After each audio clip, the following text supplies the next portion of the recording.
To be alive in 2024. Oh boy, Shit.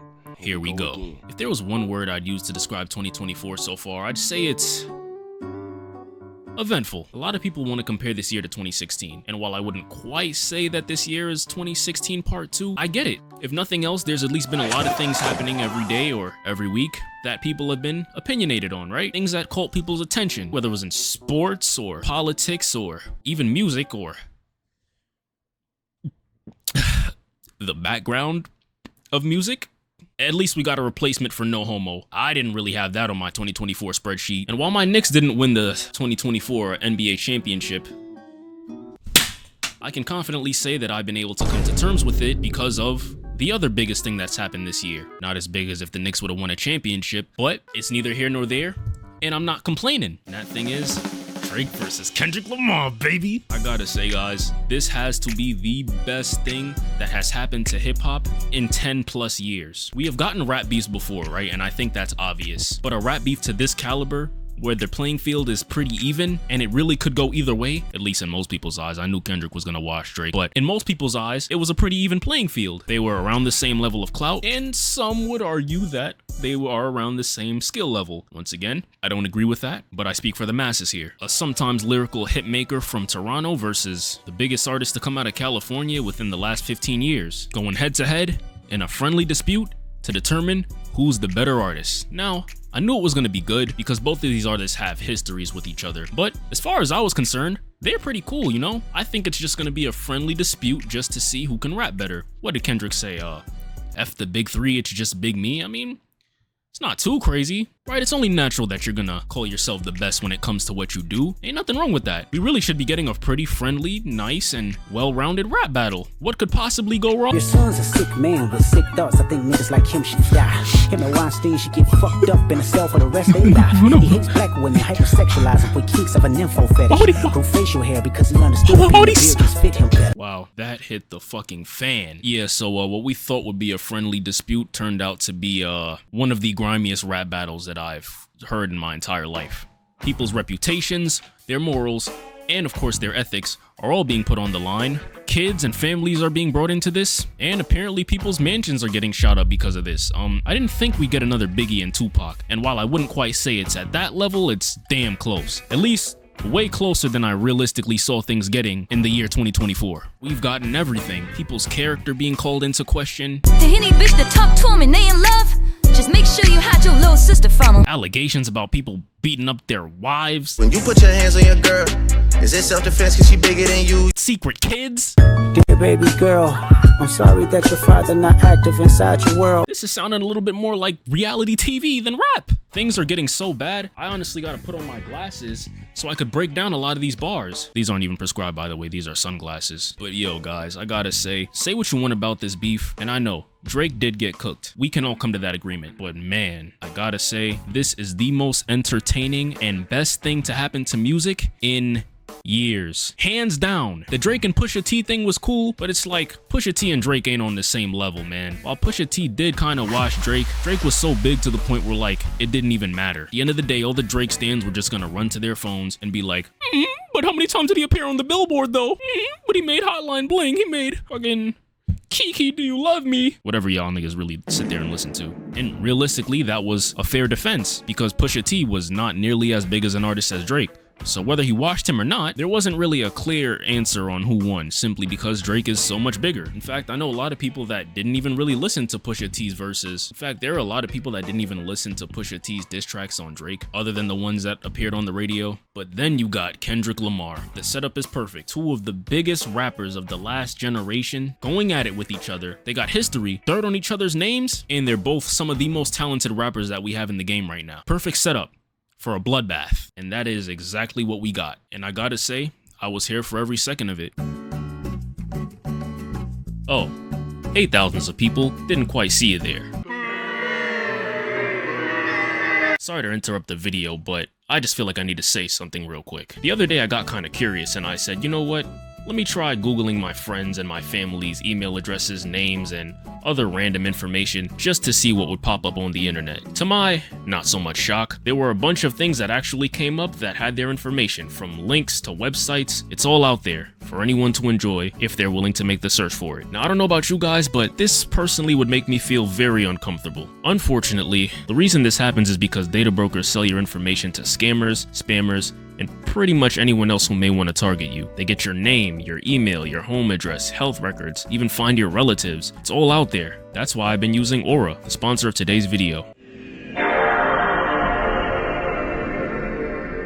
Aura shows me which data brokers are selling my information and automatically submit opt-out requests on my behalf. Cleaning up my information not only helps reduce the amount of spam I get, but it protects me from hackers who could use this information to help them access my social media accounts, bank accounts, and other sensitive information. Now, I don't know if you guys heard about this, but AT&T recently revealed that over 73 million customer records from both existing and former customers were released onto the dark web. They recommended that those affected either use strong passwords, monitor account activity, and even consider credit freezes or fraud alerts from other credit bureaus. Well, Aura does all this for me, and best of all, I don't have to download several different apps because a company couldn't keep my data secure. Now, this is the first time ever that I feel like the old and new generations of hip-hop fans can come together and have an opinion on something. Everyone is involved, everyone has an opinion, and best of all, everyone gets good music. Both Drake and Kendrick have dropped within the last 5 years, and while I don't think their albums were bad, what's undeniable is that they failed to really connect to the audience as much as their older projects did. And while I don't think that's necessarily completely their faults, it's just the reality. I even talked about this in previous videos. Drake, Kendrick Lamar, and Kanye dropped on the same goddamn year, and nobody gave a shit. That's when you know we have a problem in hip-hop, when the two greatest artists single-handedly of our generation come together and all drop in a year, and a few months after the project, it's like nothing goddamn happened. But this had everybody engaged. Kids, teens, adults, 60-year-olds, everybody had an opinion on this beef, and I ate every goddamn second of it. What's next, guys? Who's gonna drop next? I'm not gonna lie, this shit was some good exercise. Like, it's good to get out, get the pen working. And just like that, the beef was over. Damn near as soon as it came. Well, not quite as soon as it came, but because I was so invested in it, it felt like things went like that. Every day we were waiting for a new song to drop. And now, it seems like it's over. And I gotta say, man, I hate living in the fucking hood. And I gotta say, man, it's... Give me a second. But, sucks that the beef is over, but I think we can take away a few things from this. One, I think we owe J. Cole an apology. I'll admit, even I had my gripes with him inserting himself into the beef and then immediately jumping out. For one, I hold J. Cole to a pretty high standard. He's one of my personal favorite artists. You know, like, he's acknowledged in the big three or big four. He's a very crucial part of music in this generation, and I think he's a very talented artist that deserves to be in a lot of the same conversations as Drake and Kendrick. But I'm not gonna lie, him being inserted into this beef is the equivalent to the Z Fighters getting their ass kicked while waiting for Goku to show up, and he showed up to a fucking war zone. What did you want him to do? He made the right choice in my opinion. Two, I'm just gonna be honest here, guys. I can't listen to a lot of Drake songs the same way, man. High school pics, you was even bad then. What do you mean by that? I'm not even gonna dive too much into that. I'm just gonna have you guys listen to this. We could've waited, I wasn't rushing. Difference in ages, you're old enough, but you're still a baby. And I'm just gonna move on from that point. And my third point, and really honestly the point of this video, is I hope you guys enjoyed this, because we are never going to get anything like this again. Honestly, when Drake and Kendrick stopped dropping new songs, I couldn't help but get this empty feeling in my gut, and not just because I feel like it ended in a kind of anticlimactic way, but I immediately thought of how good this whole entire interaction was. The music, the story behind it, the history that it even took for this beef to exist. And not only exist, but for us to be so invested in it, and also for it to even hold so much significance and relevance that it did. And then, of course, I thought about the current state of hip-hop, and I immediately thought, yeah, this is probably the last time we're gonna get anything anywhere close to this, because everything that made this beef so good, No Diddy, is literally like the opposite of what rap is right now. And let me just preface this by saying I'm not gonna be bashing any rappers. One, because that's kind of not the point of this video, but also because I listen to the bullshit too. The attention grabbing songs. Grippy, I call it that cause it's grippy. Even if today's rappers were fed the talent of Drake and Kendrick on a silver platter, I feel like we're fed so much music-wise to the point that none of this music would truly be able to marinate. The beef between Drake and Kendrick was so good because it had history behind it, and nowadays it feels like most of these rappers are on like a 4-year relevancy clause, and I don't think it's their fault, but the way that we consume music now makes it really hard for us to feel connected to it. Like, if you just take a look at these rappers that were relevant in 2015 all the way up until like 2020, in 5 years, I'd say most of these rappers held their relevancy. And then you take a look at a lot of big rappers that were coming up in 2020 to 2024, they're nowhere near close to these older rappers in terms of relevancy, fan base, or even just a career that translated into anything else more successful than just making music. The value that these new rappers bring to these fans isn't the same value that the old rappers had. Most of these rappers from 2020 to 2024 made few catchy songs. About to catch another fight. Yeah, the apple bottom make him wanna bite. Who's there at the door right now? Only bitch I give a conversation to a series. And then they just kind of moved on. And more importantly, we moved on. Nowadays, the goal doesn't even feel like it's to make good music, relate to people, or even connect with fans.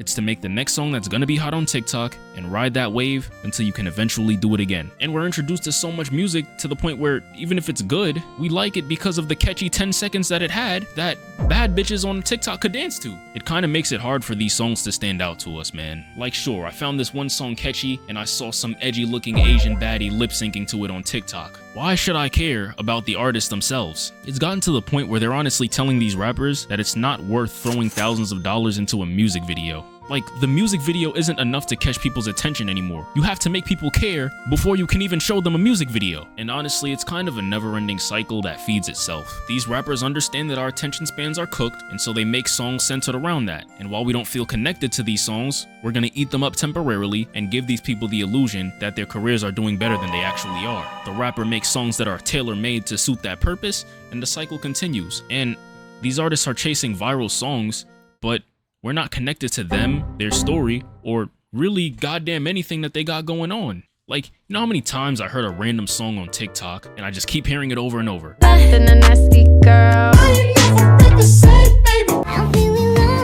You hear it 5 times, you hear it 10 times, you hear it 10 times, you hear it 50 times, you hear it 50 times, you hear it 250 times. And after 250 times hearing that song, not one fiber of my being says, you know what, I'm gonna look up this artist to see if he has more shit. Because the music doesn't have the appeal to make me interested in who's making it. It just kinda sounds good. It tickles my brain for a second, and then I move on. Some artists are able to make it past this rut simply due to just good marketing or gimmicky marketing, but that's all it feels like sometimes is just a gimmick. So yeah, while we know you and we know your music, how connected do we feel to you? How much do we care about your actual story? Because once I detach from this gimmick and I have to actually look at you, do I really care? Oftentimes the answer is not really. And thus, because of this, careers feel like they're shortening. Artists are just kind of hitting their peak way earlier than they should be. So even with this beef bringing so many eyes towards hip hop, when the other highlights that they have to look at is TikTok hits, kind of defeats the purpose. These songs are going viral quickly and then becoming forgotten just as fast. The next thing I'm gonna bring up is something that a lot of people don't want to hear, and it's hard for people to even accept this, but I gotta say it. I'm not even saying that I'm necessarily mad at this, but for us to acknowledge why another wave of attention, like the attention that Drake versus Kendrick is getting right now, will probably not happen again, is because legit talent just isn't as valued as it used to be. It's not necessarily as engaging because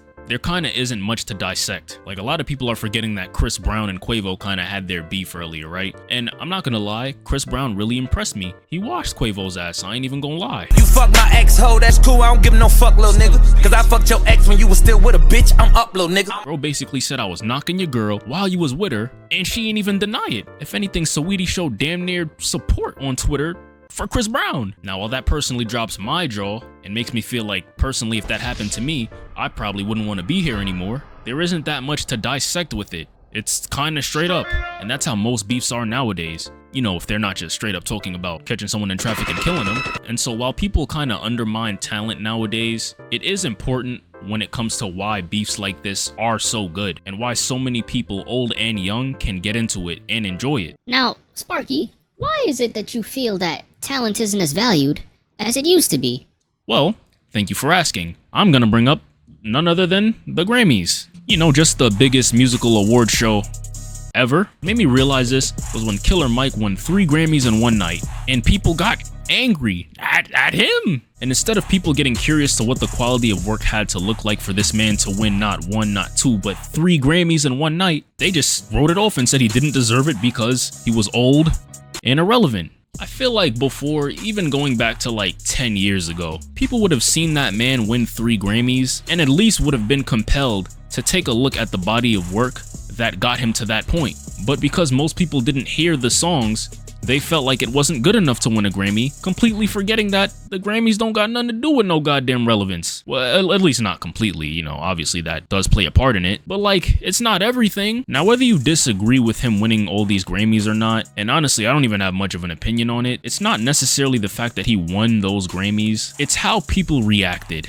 I feel like before there was more of a mindset to where if something was praised publicly, instead of people just disagreeing with it without even knowing what the hell made it so good in the first place, they'd be compelled to check it out so they could see what made this body of work so compelling. And this goes for anything. This goes for movies, gaming, the whole 9 yards. But now it's just like, bro, people don't even give a shit, man. They just feel like if I don't know it, fuck it. And you know, granted, you can have your opinion, but it's this type of mindset that doesn't necessarily negate growth amongst these artists. And I feel like these are the issues that are going to make it to where not only will we probably never get something like this again, but I honestly don't even know what the future of hip-hop and music as a whole looks like. I wonder if it's going to get to a point where we just hear songs and we don't even give a shit about the artist like at all anymore. We just want to hear something nice. I already talked to a few people that have that mindset when it comes to music, so it's not unrealistic, and honestly it's a bit scary to me, because at least for me, music oftentimes is only half of what makes music good. That sounded a little crazy, but I'm gonna try to explain that. It's music in conjunction with the people that made it. What's their story? It's music in conjunction with the time period that we connect the song to, what it made us feel, what was happening at the time. And it's legitimately pretty hard to even have that feeling when everything is just going by so fast. And honestly, to have something like this beef that's still talked about even roughly a month after it happened, it's a blessing. Because we don't even get things like this anymore, man. We live in an era where authenticity, storytelling, and genuine competition is dominated by short-lived viral moments. And because of that, hip-hop is cooked. Well, let me not say it's cooked, but you guys let me know what you think. Thanks for watching. Don't assault women. Definitely don't talk to underage people. And don't go to the Diddy party. Pack, you can smell aromas. It's a loud pack, push you in a coma. It's a known fact, baby, I'm a stoner. I don't relapse, somewhere around October.